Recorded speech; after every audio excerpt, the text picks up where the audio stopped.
तर हाय सगळ्यांना नमस्कार. बघा तर हे म्हणतात भाजीला चल, तर मी काय नको बोलते. त्यांना म्हणलं तुम्हाला सगळं सांगते, लिस्ट बनवून देते, तुम्ही जाऊन घेऊन या. कारण खूप पाऊस आलाय बघा, सगळं किटकिट झाले बाहेर, नको बोलते. आणि त्या दिवशी आम्ही बघा मुंबईला गेलतो शनिवारी.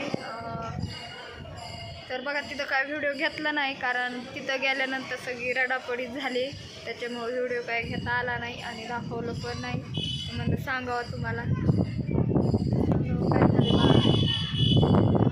ते डॉक्टर बोलले की बाळाचा जो पाठीच्या कण्यामागे जी नस असते मेंदूला रक्त पुरवठा करणारे, तर ती नस पाठीमध्ये मानाजवळ आणि मेंदूमध्ये 3 जागेवर झाली ब्लॉक आणि त्या नसमध्ये झाल्यात रक्ताच्या गाठी.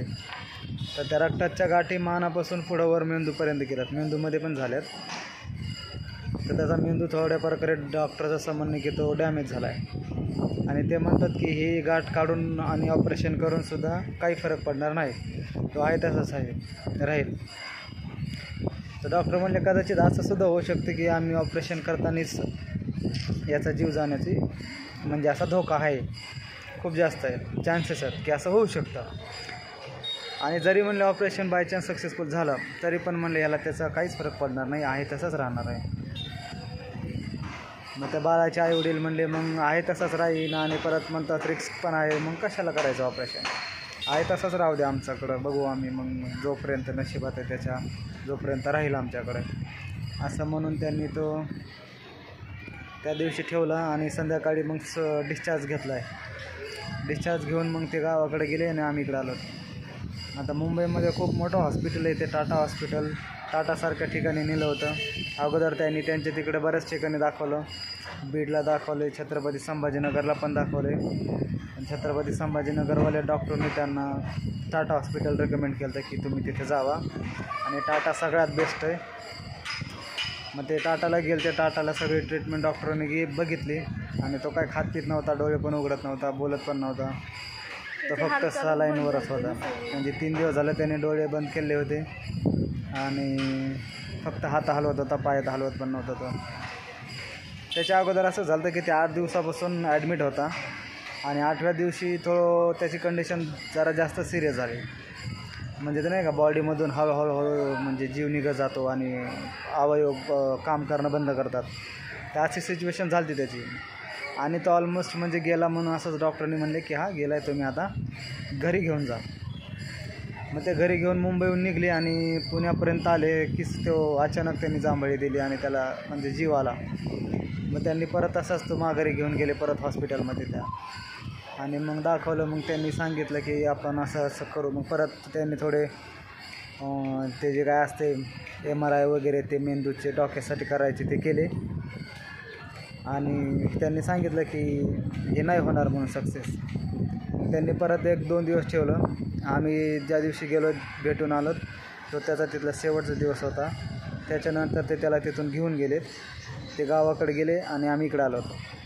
तर झाले आता असं त्याला गावाकडे नेलं आहे. गावाकडे नेल्यावर तो हॉस्पिटलमध्ये डोळे उघडत नव्हता, हालचाली करत नव्हता, पण तो गावाकडे नेलं आहे. त्याला 1 दिवस झाला आहे नेऊन, आज त्याला 2 दिवस झालेत. तर त्याने गावाकडे गेलो, डोळे उघडलेत, बघतोय, तो डोळे फिरवतोय, बघतोय माणसं, बोलत नाही, तो हालचाल करतोय.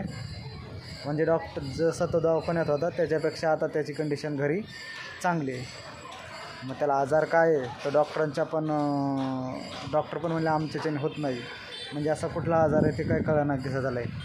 आणि बरं झालं हॉस्पिटलमध्ये त्याला काहीच फरक नाही पडला, पण त्याला घरी नेल्यावर फरक पडला आहे. हा एक चमत्कारच आहे. तर त्याची तब्येत आता तशी तर बरी आहे, म्हणजे आउट ऑफ डेंजर आहे, तो सिरियस नाही आता, म्हणजे थोडं बाहेर आहे. जसा हॉस्पिटलमध्ये होता, हॉस्पिटलमध्ये डॉक्टरनी डायरेक्ट नो चान्स सांगितलं होतं त्याला, जितके दिवस राहील तितके दिवस राहू द्या, मग शेवटी त्याचं नशीब आहे असं बोलले होते डॉक्टर.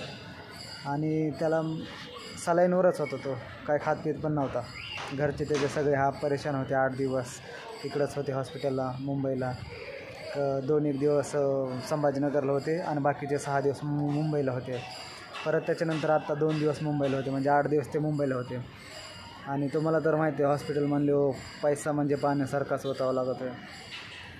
बरं ते पैसे जाईनात का, पण आपल्याला जर पेशंटला जर फरक पडला तर आपल्याला वाटतं ठीक आहे पैसे गेलेले काय हरकत नाही, पण त्या पेशंटला फरकच नाही. डॉक्टर डायरेक्ट म्हणतात शेवटी नशीबच आहे. तर मग त्यांनी तिथं ठेवून पण काय करायचं असं झालं. सगळ्यांचं डिसिजन झालं त्याच्या घरच्याचं आणि मग त्याला ते शेवटी गावाकडे घेऊन गेले. आत्ता मी काल सकाळी आज सकाळी फोन करून विचारलं होतं तर बरी आहे त्याची तब्येत पहिल्यापेक्षा. ते म्हणणे बरी बोलत नाही, डोळे उघडलेत आणि बघतोय. तर असं झालं त्याच्यामध्ये. तर एक त्याचा चमत्कारच म्हणा देवाचा की जीव गेलेला परत आला. एक त्याला विश्वास न बसणारी गोष्ट आहे, पण झालं आहे असं. माझा सक्का चुलत मामा आहे ना, त्यांना आधी दोन पोरं होऊन म्हणजे नाही का हे झाले, एक्सपायर झालेले. आणि त्याच्यानंतर 2 मुली झाल्या आणि 2 मुलीच्या पाठीवर हा मुलगा झाला. ह्याच्या पाठीमागं असंच लागते दुखी नाही का. तर सगळेजण म्हणजे रडत होते, जरा हेच झाले होते. गेल्यानंतर काय घेतलं नाही, त्याच्यामुळे तुम्हाला पण दाखवलं नाही हॉस्पिटलची, मुलाला पण दाखवलं नाही. पण फोटो आहे थंबनेलवर ओळखीचा नसतो मी. 6 वर्षाचाच मुलगा आहे नाही का, लय मोठा पण नाही, 6 वर्षाचाच आहे नाही का. 6 वर्षाचं आहे. आणि हॉस्पिटल ना खूप मोठं हॉस्पिटल आहे, ते कॅन्सर हॉस्पिटल आहे. तर तिथे एक सुरक्षेच्या याने दृष्टिकोनाने तिथं व्हिडिओ काढायला सुद्धा मनाई होती. त्याच्यामुळं आम्ही ते काय बनवलं नाही. म्हणलं आपण भेटीला आलो तर आपण काय व्हिडिओ बनवण्यासाठी नाही आलो. त्याच्यामुळं आम्हाला पण ते योग्य नाही वाटलं की तिथं व्हिडिओ बनवायचा. म्हणलं आपण घरी गेलो आपण बघू सांगू काय असेल ते. तर अशी परिस्थिती त्याची. शेवटी आता त्याचा नशीब आणि देव दोघांनाच माहिती आहे की त्याला कितपर्यंत नशीब दिले त्यांनी. तर आम्ही त्या दिवशी व्हिडिओ बनवला होता, पण सांगितलं नव्हतं तुम्हाला रिझन नेमकं काय नाही. सुरुवातीला सांगितलं होतं की आम्ही भेटायला चाललेलो होतं असं, पण त्या दिवशी ना घाईमध्ये आणि पाऊस चालू होता आणि लोणावळ्याच्या घाटामध्ये येताना पण ट्रॅफिक, जाताना पण खूप जाम होतं. त्याच्यामुळं थोडासा व्हिडिओ बनवलेला आहे मी, ते तुम्ही बघितलं असेल. पण रिझन म्हणलं सांगू आपण एकदा सगळं काय कशामुळं चालतं काय. आणि मेंदूच्या गाठी होण्याचा मला तर सर्वात महत्त्वाचा म्हणजे एकच प्रश्न पडला आहे की इतक्या कमी वयामध्ये मेंदूमध्ये गाठी कशा काय होऊ शकतात. ठीक आहे, मोठा जर असता 20-25 वर्षाचा 22 वर्षाचा समजू शकतो आपण की हां चला झालं असेल काही लोड काही असं काम वगैरे आणि आजार अचानकच उद्भवतात. पण इतक्या कमी वयामध्ये त्याची त्यालाच माहिती. 2-3 वर्षाचा होता तेव्हा म्हणते त्याच्या घरचे, 3 वर्षाचा होता तेव्हा त्यांच्या घरी ट्रॅक्टर येतात. तर ट्रॅक्टरमध्ये बसला होता, तर उतरताना काहीतरी खाली पडला होता, डोक्याला त्याचा मार लागला होता, डोक्यावरच पडला होता. पण एवढं काही झालं नव्हतं त्यावेळेस. थोडंसं डोक्याला मार लागल्यामुळं तो रडला आणि शांत झाला. तर त्याच्यानंतर आता डायरेक्ट अचानक दुखं लागलं म्हणून त्यांनी हॉस्पिटलला नेलं, बघितलं. परत डॉक्टरांनी तिथं बीडला दाखवले, तेव्हा म्हणले कॅन्सर वगैरे काय आहे का म्हणून चेक करण्यासाठी त्यांनी छत्रपती संभाजीनगरला पाठवलं. तिथं त्याला 20-20 हजार रुपयाचं एक इंजेक्शन दिलं आहे आणि ते देऊन पण फरक नाही पडला. त्याने सांगितलं की टाटाला जा. 20,000चं इंजेक्शन देऊन पण त्याच्या गाठी काय हे झालं, काही फरक नाही पडला त्याला. पडला नाही ना त्याला. म्हणजे बाहेरचं असं म्हणतात की बाहेरचं आहे, कारण इथं तो डोळे पण उघडत नव्हता आणि हालचाल पण करत नव्हता. पण गावाकडे नेले तर डोळे पण उघडेत आणि हालचाल पण करतो. त्याला बाहेरचं सांगितले, तर बघू काय असेल त्याच्या नशिबात होईल. तर चला बाय बाय सगळ्यांना. तर धन्यवाद. हीच माहिती तुम्हाला द्यायची होती, त्याच्यामुळं हा ब्लॉग त्यासाठीच होता.